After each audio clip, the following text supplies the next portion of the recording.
بسم اللہ الرحمن الرحیم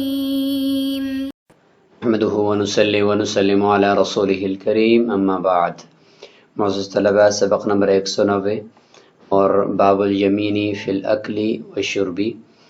اس کے اندر ہم بات کرتے ہیں آج کہ غدا،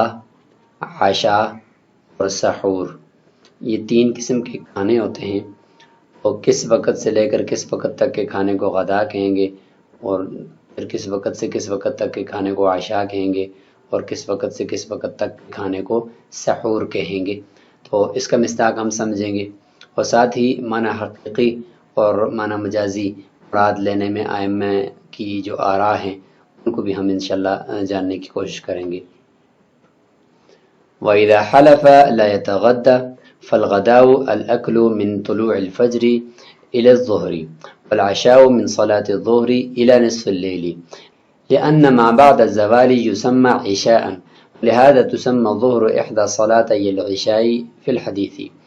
والسحور من نصف الليل إلى طلوع الفجر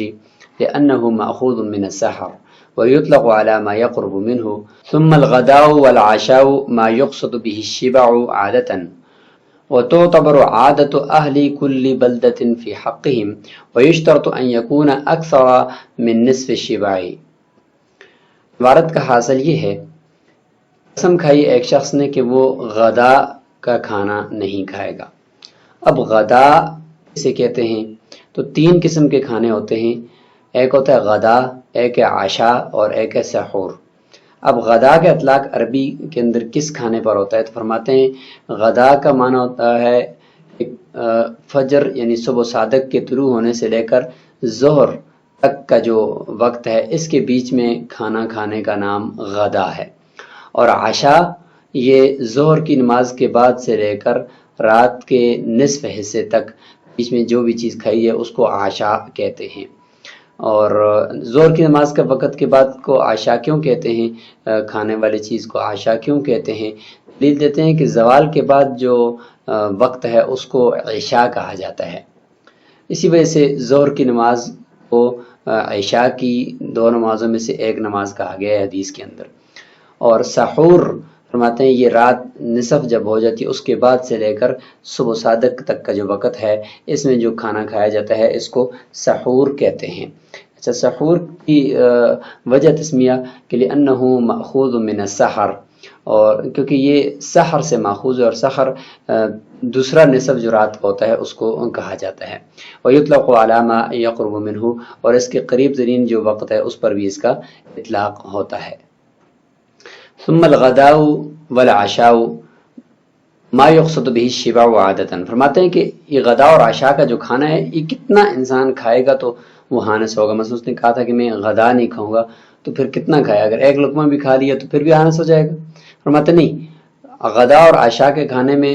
مقصود عادت میں عرف میں سیر ہو کر کھانا مقصود ہوتا ہے، کیونکہ دو وقت کا کھانا ہے تو سیر ہو کر کھایا جاتا ہے، تو اسی کو ہم دیکھیں گے کہ سیر ہو کر کھائے گا تو تب حانس ہوگا۔ اور اس میں پھر ہر شہر کے اندر رہنے والے لوگوں کے حق کے اعتبار سے ان کی عرف کا اعتبار کیا جائے گا کہ وہ لوگ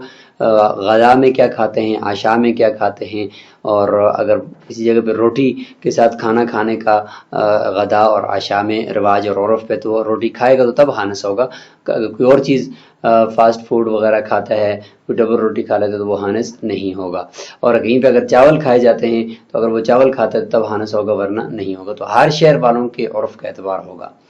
اور یہ بھی مشروط ہے کہ وہ جو کھانا کھا رہا ہے وہ نصف یعنی سیر ہونا جو ہوتا ہے اس کے نصف سے زیادہ ہونا چاہیے۔ اگر چند لقمے لے لیے تو اس کو ہم غدا نہیں کہیں گے، اس کو عشاء نہیں کہیں گے۔ ومن قال ان لبست او اکلت او شربت فعبدي حر، وقال عنيت شيئا دون شيء لم يدين في القضاء وغيره، لأن النية انما تصح في الملفوظ، والثوب وما يضاهيه غير مذكور تنصيصا، والمقتضى لا عموم له، فلغت نية التخصيص فيه۔ وإن قال إن لبست ثوبا أو أكلت طعاما أو شربت شرابا لم يدين في القضاء، خاصة لأنه نكرة في محل شرط فتعم، فعملت نية التخصيص فيه۔ إلا أنه خلاف الظاهر فلا يدين في القضاء۔ اس عبارت میں یہ بیان کرنا مقصود ہے کہ اگر کسی شخص نے صرف فعل تو ذکر کیا کہ اگر میں نے پہن لیا یا میں نے کھا لیا یا میں نے پی لیا تو میرا غلام آزاد ہے، لیکن ساتھ آگے مفعول کو ذکر نہیں کیا کہ کس چیز کو کھا لیا، کس چیز کو پہن لیا، کس چیز کو پی لیا۔ تو فرماتے ہیں کہ اس صورت میں کوئی بھی اگر نیت کرے گا تو اگر ایک چیز کی نیت کرے گا دوسری کی نیت نہیں کرے گا تو اس کی اس بات کا، یا وہ کہتا ہے کہ میں نے فلاں چیز کی نیت کی ہے فلاں کی نہیں کی، تو اس کی بات کو نہ قضاءً تسلیم کیا جائے گا نہ دیانتاً تسلیم کیا جائے گا۔ اس کی وجہ یہ ہے کہ فرماتے ہیں کہ نیت ملفوظ کے اندر درست ہوتی ہے، یعنی جس چیز کا وہ تلفظ کرے اس کے اندر پھر تعیین کرنے کے لیے نیت معتبر ہوتی ہے، اور کپڑا اور اس کے علاوہ کوئی کھانے کی چیز یا پینے کی چیز جو اس کے ساتھ ہے وہ صراحتاً مذکور نہیں ہے، اور جس کو ہم اقتضاءً ثابت کر رہے ہیں کہ بھئی لبستو کا معنی کپڑا ہی ہوتا ہے جس کو پہنا جاتا ہے، اور اکلتو سے مراد کھانا ہی ہوتا ہے، شربتو سے مراد پینا ہی ہوتا ہے، تو لہذا پینے کی کوئی چیز کا ذکر ہو رہا ہوگا، تو مقتضا یعنی اقتضاءً ثابت کی ہوئی جو چیز ہوتی ہے اس کا عموم نہیں ہوتا، وہ عام نہیں ہوتی، وہ پھر ایک جو چیز ثابت کریں گے وہی ہوگی، بس تخصیص کی نیت اس میں لغو ہو جائے گی۔ کوئی بھی چیز اگر پہنے گا، کوئی بھی کھائے گا، کوئی بھی پیے گا، حانس ہو جائے گا، اور اگر اس نے فول کو ذکر کر ہی دیا کہ ان لبثت ثوبا یا طعاما یا شرابا، تو اب اس میں وہ کہتا ہے کہ پہلے تو اس نے عام سا ایک ذکر کر دیا، کپڑے کا، کھانے کا اور پینے کا ذکر عام کر دیا، اس میں بھی چیز کو متعین نہیں کیا، البتہ کم از کم کچھ نہ کچھ ملفوظ تو ہے نا، تو عام کا، شراب کا، ثوب کا، تو اب اس کے اندر اگر وہ نیت ایک کپڑے کی کرتا ہے دوسرے کی نہیں کرتا تو ہم اس کی بات کو دیانتاً تسلیم کر لیں گے، قضاءً پھر بھی نہیں کریں گے کہ یہ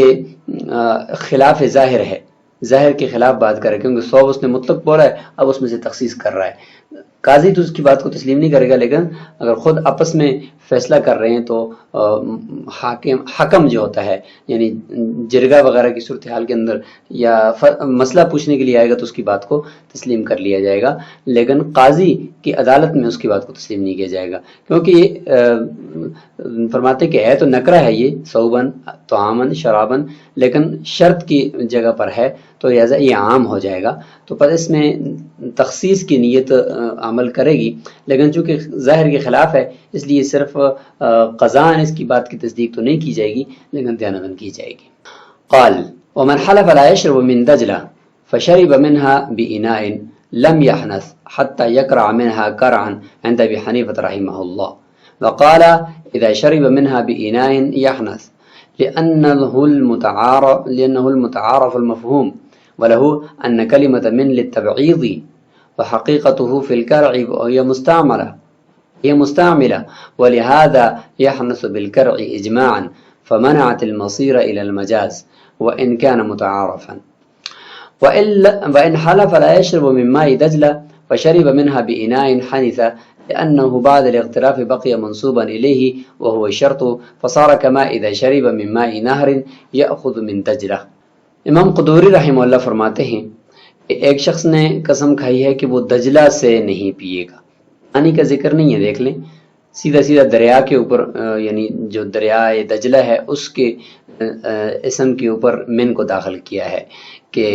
من دجلہ، پھر برتن کے ذریعے سے اس میں سے اگر پی لیتا ہے تو امام ابو حنیفہ رحمہ اللہ فرماتے ہیں کہ حانس نہیں ہوگا یہاں تک کہ وہ منہ لگا کر، کرا یکرا منا منہ لگا کر پینا، یہاں تک کہ وہ منہ لگا کر دریائے دجلہ سے نہ پیے۔ صاحبین فرماتے ہیں کہ اگر وہ برتن سے بھی پی لیتا ہے تو پھر بھی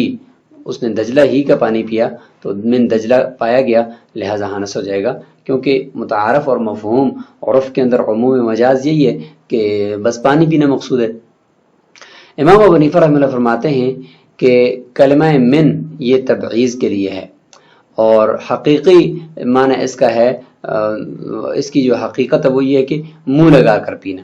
اور یہ حقیقت مستعملہ بھی ہے۔ فرماتے ہیں کہ دجلہ کا پانی یا کوئی بھی پانی ہو، انسان لوگ جو ہے وہ دیہاتی لوگ بھی منہ لگا کر پیتے ہیں، تو معنی حقیقی تو اس کا یہ ہے کہ منہ لگا کر پینا دریائے دجلہ سے، اور معنی مجازی یہ ہے کہ مطلقاً اس کا پانی پینا۔ تو امام ابو حنیفہ رحمہ اللہ کی اصل تو آپ کو معلوم ہے کہ اگر